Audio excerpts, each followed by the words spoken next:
You were scrolling down memory lane when you accidentally tapped your ex's post from years ago. Better delete the whole app. When scrolling's a bust, tacos are a must. Paso, the old El Paso. Pick up an old El Paso stand and stuffed taco kit today. When modern life gets rough, grab the timeless taste you love. Paso, the old El Paso. We've got gifting all wrapped up at Sephora. Gift more and spend less with our value sets, packed with the best makeup, skincare, fragrances, and hair care they'll love. This year's showstopper gift sets are bursting with beauty products from Rare Beauty, Summer Fridays, Glossier, Amika, and so much more. Shop holiday gifts at Sephora.com and give something beautiful.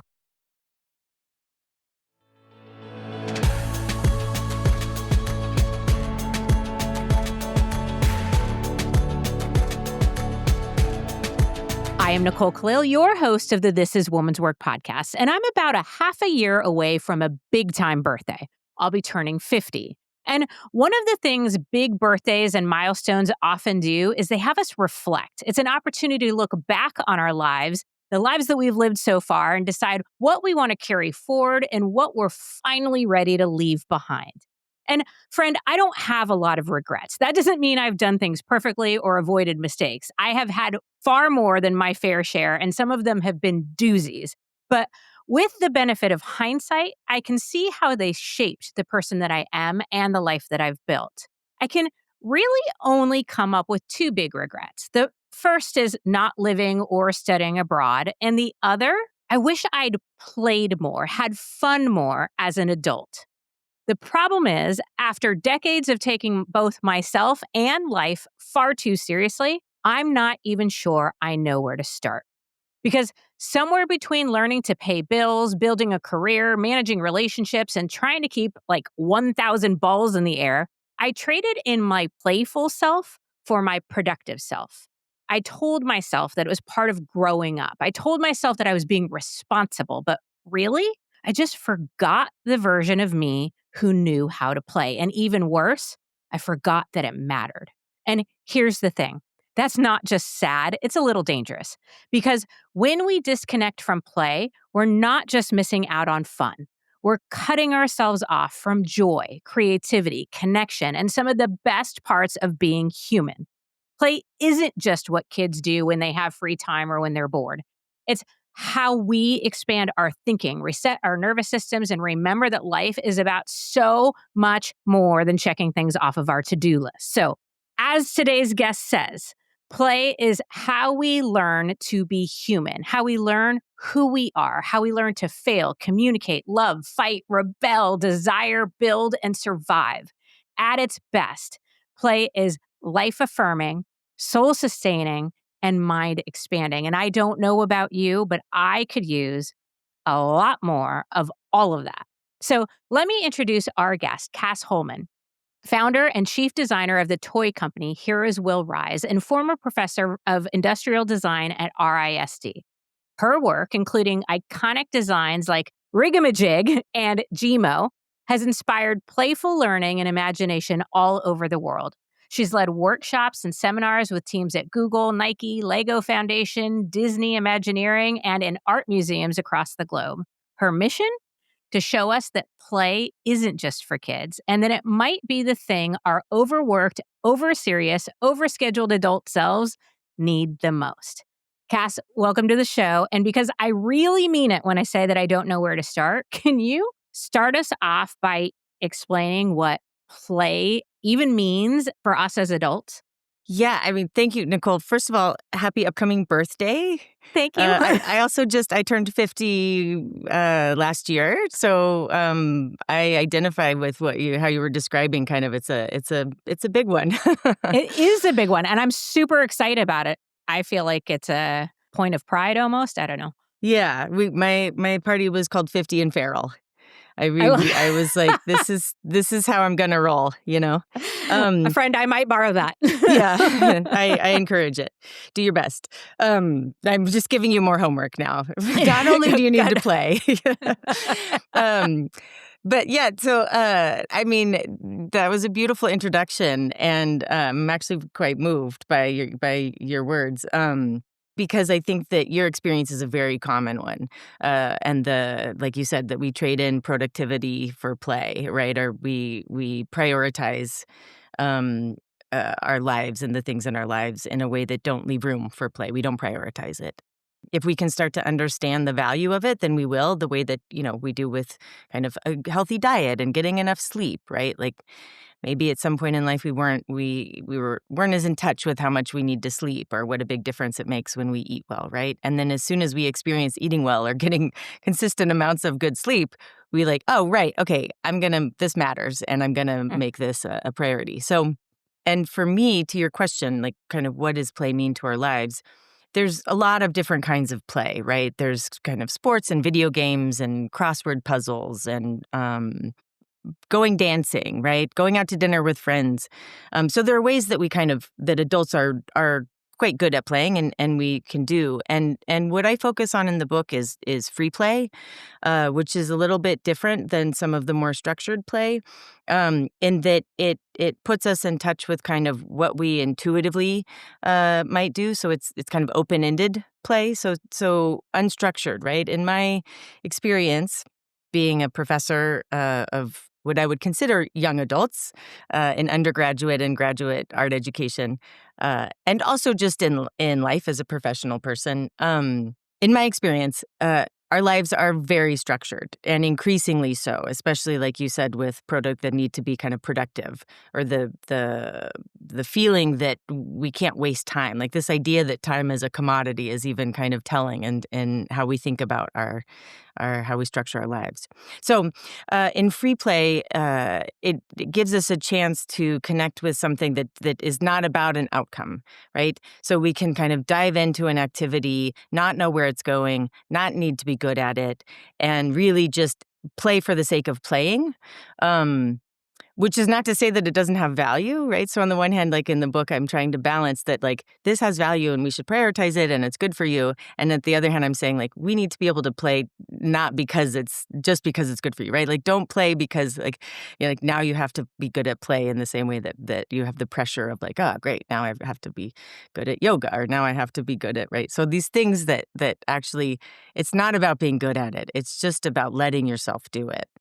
Okay, a few different things popped into my head. One of them, and you kind of alluded to this, is something that I experienced. I can't imagine I'm the only one, is when I do things or want to do things that fall under this category. For me, it's a lot like puzzles, games, things like that. There is this nagging voice. I almost feel guilty about it. Like I should be doing something else, or that this is not the, and I put in air quotes, best use of my time. Mhm. And so, can you give us, because I want to talk about free play and playing without there needing to be a reason. But before we do that, can you talk to us about the outcomes, the benefits, the reasons why not just allowing ourselves, but encouraging ourselves to do these things, Mhm. why it matters? Yeah. My background is a designer. I design, as you mentioned, toys and playgrounds.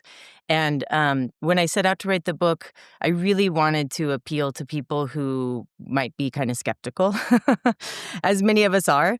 And I also know, even if we aren't skeptical, it really does help us prioritize things if we kind of believe it, right? We like evidence, we Right. like proof. I love science. So I partnered with a science writer named Lydia Denworth, who did quite a bit of research. And it's interesting, there's a lot of research about kind of play in general, both animals, of course, children, and kind of humans in general, but very little specifically about adults. There's so much research that shows the benefits of play, and one scientist in particular named Stuart Brown, who studied play deprivation and the cost to kind of our identity and our development of not playing, right? So there's research that shows, of course, the benefits both emotionally and physically, socially, of the benefits of playing, and then also research that has shown the huge detriment of play deprivation.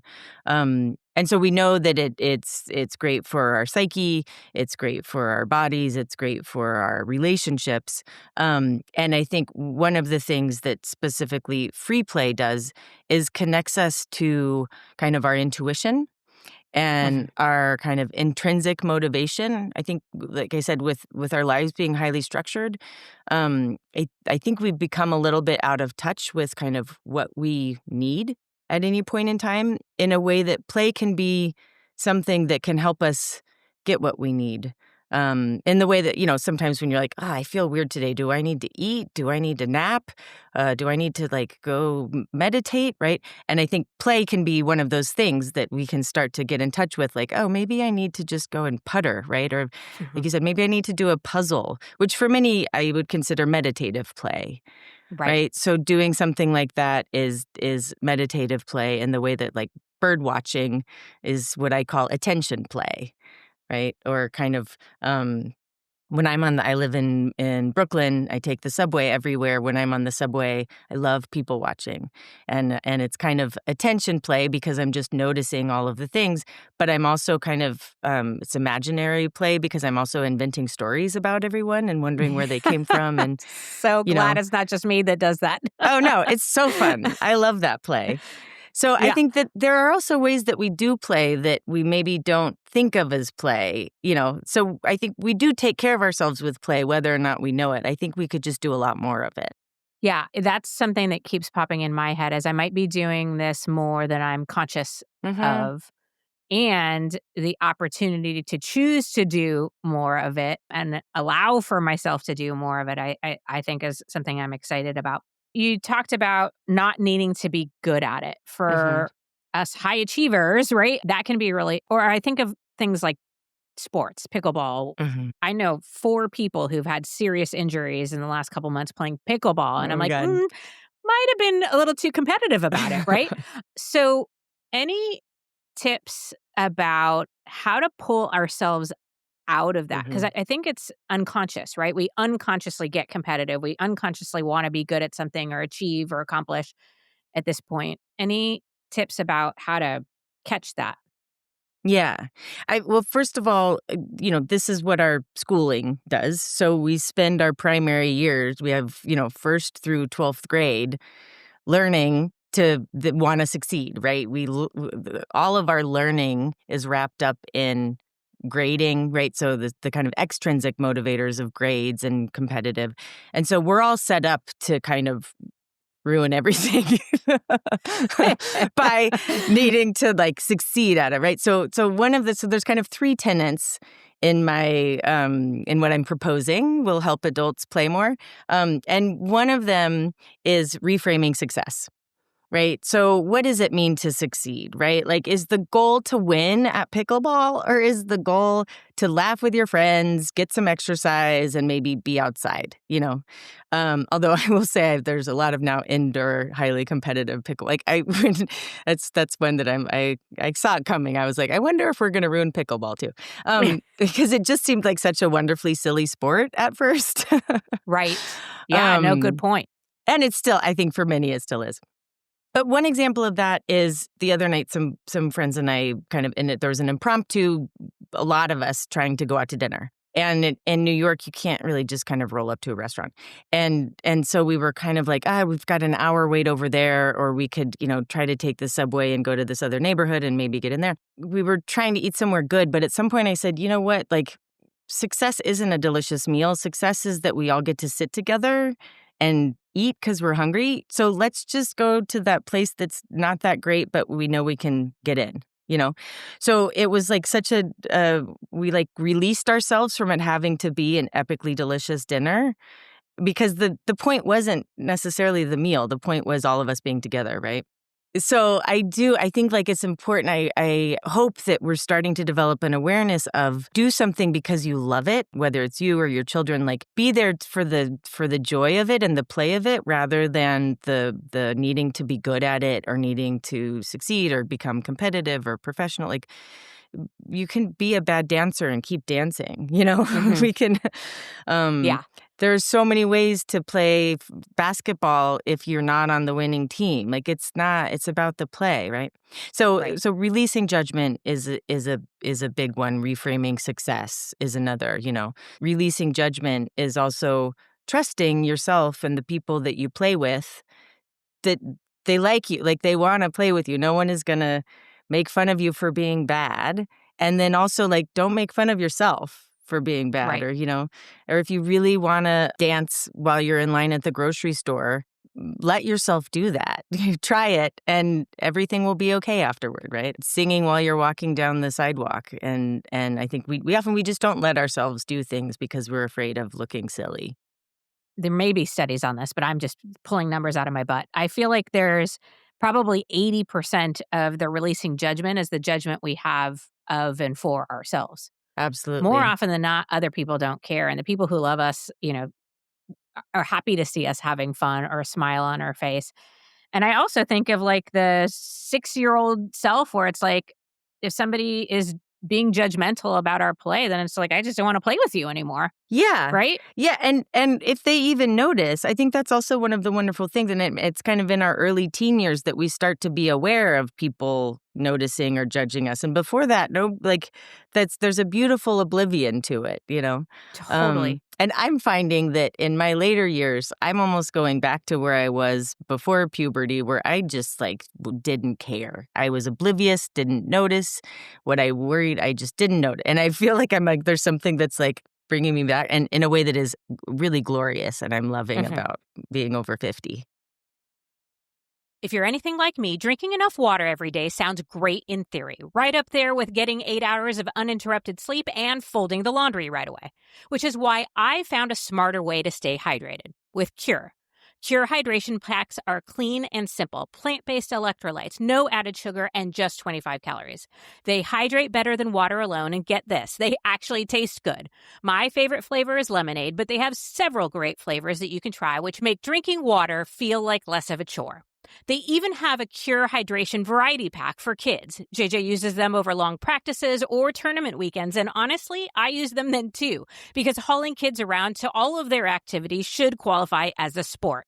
Listen, staying hydrated isn't just about water. You also need electrolytes. That's why I love Cure. It's clean, tastes great, and actually works. And for This Is Woman's Work listeners, you can get 20% off your first order at curehydration.com/woman's work with code Woman's Work. And if you get a post-purchase survey, make sure to let them know you heard about Cure right here. It really helps support the show. Don't just drink more water, upgrade it with Cure. Whether it's a movie night or just midday, Skinny Pop is a salty snack that keeps on giving. Made with just 3 simple ingredients for an irresistibly delicious taste and a large serving size that lasts. Deliciously popped, perfectly salted. Skinny Pop, popular for a reason. Shop Skinny Pop now.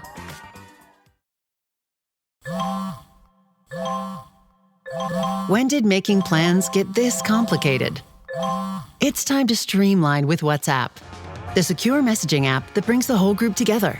Use polls to settle dinner plans. Send event invites and pin messages so no one forgets Mom's 60th. And never miss a meme or milestone. All protected with end-to-end encryption. It's time for WhatsApp. Message privately with everyone. Learn more at whatsapp.com. Yeah, I'm finding that too. The older I get, the less I care. And it is freedom. I don't know how to explain it any other way than that. Okay, so reframe success, release judgment. You said there's a third, right? Yeah, the third is embrace possibility. So when we embrace possibility, it's a little bit about curiosity. So it's kind of staying curious, and it's also just kind of being open and aware of what comes out of it. So another example, a friend of mine was going hiking with her son, and he was dilly-dallying, as 7-year-olds do, and she was getting really frustrated. She was like, we're going on a hike. We have to reach the top. This is what this hike is that we go to the top of the mountain, and then we get to see the view. But he wanted to, pick up sticks and poke a rock and turn over logs and play with moss and smell the ground. And at some point, she just kind of said, wait a minute, we'd been talking about this, and she said, maybe this is what we're doing, So she was kind of reframing success. But in the process of reframing success, they found this whole like orchard of different mosses, and he's been obsessed with moss ever since. And she was really interested in moss. So they kind of like what was a hike became this like moss exploration. And by embracing possibilities, she was like, okay, I guess we're not going to hike necessarily, but we're in the woods. Our goal was to be together and to be outside. So here we are.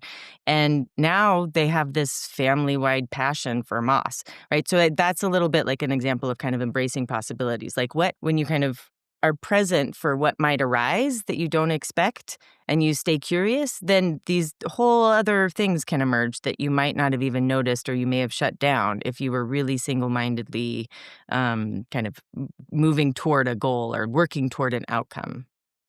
And is that also kind of a good example of free play, not having a destination or end goal or like just sort of like, oh, this took me in this direction. I think kids do that really well. It's like they start Yeah. something and then all of a sudden they're like over here and you're like, where did that come from? But Yeah. it's because they don't have restrictions. And similarly, I think when adults can kind of release the judgment that makes us feel like, no, you got to be productive, or like that's a waste of time, or like, what are you doing? That usually when I say to myself, wait, what are you doing? How did I get here? That's when I'm really like following my intrinsic motivation, so that I like maybe needed to rearrange my knickknacks or like play with my plants. And I'll be like, wait, I was doing like, why am I in the plants right now? I don't know, because I need to. Okay, let myself do it. And usually like I'll do it for another 10 minutes or so. And then I'll be like, I feel better. Okay. So that's like its own kind of play, whatever kind of tinkering. I think tinkering is a very, very common way that adults play, and there's something there that we need, but we often don't let ourselves dive in and just rearrange our knickknacks as much as we might benefit from. Yeah, I'm a tinkerer for sure, but I think the opportunity is to put it in the play category, even just in my own mind, because yeah, I Do you find let myself yourself? doing that a lot. I do, but then I Oh, good. call it organizing or Right, whatever. it's great. But I'm like organizing something that really does not need to be organized. It's more just like a feeling of like, oh, I just want to mess with this a little bit. Like, Yeah, find order. yeah. Yeah. Okay, you talk about adult play types, and I think you mentioned a couple earlier, but you talk about different ones in your book. Can you give us, I don't know how many there are, but a rundown of a few of the most common play types or ones that we might want to be mindful of? Okay, so I mentioned meditative play, which is kind of a slow play, and I mentioned attention play, which was kind of the bird watching, and of course, like with adults, like in the adult play types that I've kind of defined, all of them can be done socially, and many of them frequently are social. So social play isn't its own category because I think like we do these socially. And then similarly, free play isn't its own category because each of these types of play can be done as free play or as kind of more of an organized play. One that's kind of, I think, interesting is misbehavior play. So for some people that could be like snooping or getting, like looking in somebody's fridge when you go to their house, which I always want to do whether or not I do it, which feels nicer than looking in medicine cabinets, which we also, I Right. think probably most of us want to do. But that's kind of misbehavior play. But for many, like having a night out where we like maybe we drink too much or kind of like pushing boundaries, right? And I think that in that also even kind of dressing up, whether it's like just putting on an outfit that feels more extreme or like it brings out some version of your personality is a way that we can also kind of play with our identities. Mm-hmm. So drag is kind of behavior play, but also kind of misbehavior play because for some people it's pushing against something they feel like they shouldn't be doing. There's like embodied play. And I think for adults, dancing around and sports, of course, are embodied play. But on the free play end of things, I love a kitchen dance party, just like impromptu while people are doing dishes, move around. All kinds of like, swimming and playing at the beach and things like that are kind of more of the free play version of embodied play.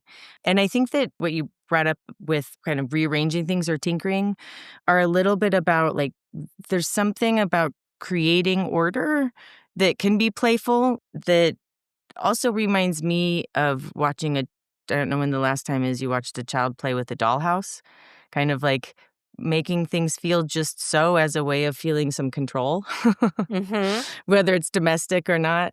And I think that can be playful in a way that if we kind of rearrange things such that we don't know, like, oh, what would happen if we did this, right? So in each of like these adult play types, there's a way we can enter them with what if, and that helps us kind of stay open to whether or not it's successful, right? So if you say, well, what if we put the couch over there?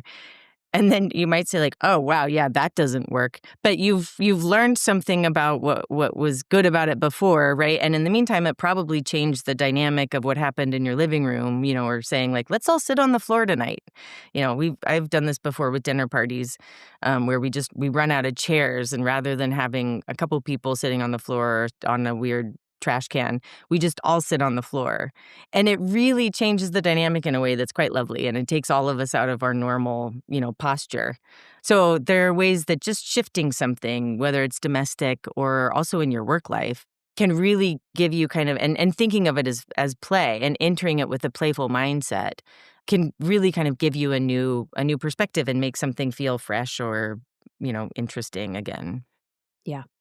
Well, I'm not gonna lie, the misbehavior play, the minute you said it, I was like, "Tell me more." I don't know what it is. It reminded me the idea that came into my head was, when I was younger in school, like high school or college, getting the giggles with one of your friends Mm, during a class or, like, where it's like, you're not supposed to, but just the, like, uncontrollable and the fact that you're laughing when you shouldn't be makes it even funnier, and then all of a yeah. sudden you get kicked out of class. That happened to me once. But Oh, man. just, this idea of pushing against expectations or perfection or letting go a little bit about what people think or how it looks. Yeah. Something about that I think is appealing to me. Now, I want to just also add that I think for many adults, any play, just playing is misbehaving, right? Like it's actually, I would like this to not be the case, but I mean, this is why I wrote the book. Like it's so hard for us to let ourselves play, right? I think that we all know how to play. We became who we are through play. And then we learned to not play, right? To be an mhm, adult, like definitively is to not play. Like as you were, I mean, I think probably all of us throughout our teen and preteen years, like don't act like a kid or like grow up. All of these things, like it was bad to be a child or it was bad to play. mhm. You won't be taken seriously. People won't respect you if you're playful. Like you need to act like an adult, right? So just playing is already misbehaving in a way that I think requires that we be brave and trust ourselves and trust the people around us a lot. Totally. Okay, so that leads me to my last question, which is for those of us who have taken ourselves and life far too seriously and want to explore and misbehave and play a little bit more. Any tips around communicating or inviting other people in our lives to play with us? You mentioned it, Mm. most of it being social, and I don't want the people in my life to think I've all of a sudden gone off the deep end, right? So, like, which I guess is probably fine, but how do we communicate? How do we invite Yeah. other people into this with us? Yeah. In play, I mentioned trust and risk, and to play is to be vulnerable, right? Mhm, Which is why it's hard and also why it is so profoundly important to us, right? Like the more vulnerable we are when we find ourselves in a vulnerable, like usually that means that there's something, a large benefit or something really beneficial that we're going to gain by opening ourselves up to something, right? So I think that having the conversation with your friends about like, hey, do you want to try to play more, or like, hey, I want to, I read this book, or I think I'm gonna. Will you do this with me? And just kind of even prefacing it in advance. And I think we do this a little bit with friends, like if we're going somewhere and say, oh, I kind of had a rough day. Like, is it okay if I'm a little bit, and just saying that kind of gives ourselves permission to like show up wherever we are. And usually, this is common, I'm not alone in doing this, but I definitely will be like, oh, I haven't seen this person in so long. I need to like show up and be fun and wonderful. And some days I just can't, right? So, but I feel the pressure to like show up and be an entertainer and be like, we gotta have a great time. And the times that I let myself say like, hey, I want to come and I want to be with you, but I like have had a rough day. Like, can we just laugh tonight? Like, I need to just, whatever it takes, like we need to let, and they're like, yes. So usually your friends will be so excited to know where you are and probably have their own whatever states they're showing up in. And whether it's I had a rough day or I had an amazing day, like play is exactly what we need in all of those. I think it's also the anecdote for so much. There's some uncertainty happening in the world right now. Yeah, And totally. people often think like, oh, we play when things are good. And it's like, well, we also need to play when things are bad. Actually, when things are rough is really when we need to be grounded in our humanity and in our sense of self. And that is what play does. So, so I think being honest with your friends and saying, here's this thing that I want to try. Like, do you want to try it with me? Yeah, I almost think of like inviting your friend over to play, right? Like a few of my closest friends I know will listen to this episode. So I'm on the hook whether I like it or not. They're going to be like, all right, we're playing, friend. So I hope you listening are going to do the same. So definitely go order Cass's book, Playful, wherever it is you buy books. Definitely let's keep our local bookstores in business. Yeah. You can also find out more about Cass and her work on her website, CassHolman.com, or on Instagram. We'll put all the links and all the ways to find and follow Cass in show notes. And send this episode to the friends you want to play with and invite them to play. Cass, thank you for your important work and for reminding us to have a little fun. Thank you, Nicole. It was great to talk to you. My pleasure. Okay, friend, maybe the real takeaway here isn't that play is something we grow out of. It's something we grow into if we let ourselves. And it's not childish. It's not a waste of time. It's one of the most life-affirming, creativity-sparking, connection-building things that we can do. So whether it's building something with your hands, getting lost in a hobby, laughing till your cheeks hurt, or doing something just for the pure joy of it, let's make space for play, especially when life feels heavy, busy, or overwhelming, because that's when we need it most. Because fun isn't frivolous, joy isn't optional, and reclaiming our playful selves, that is woman's work.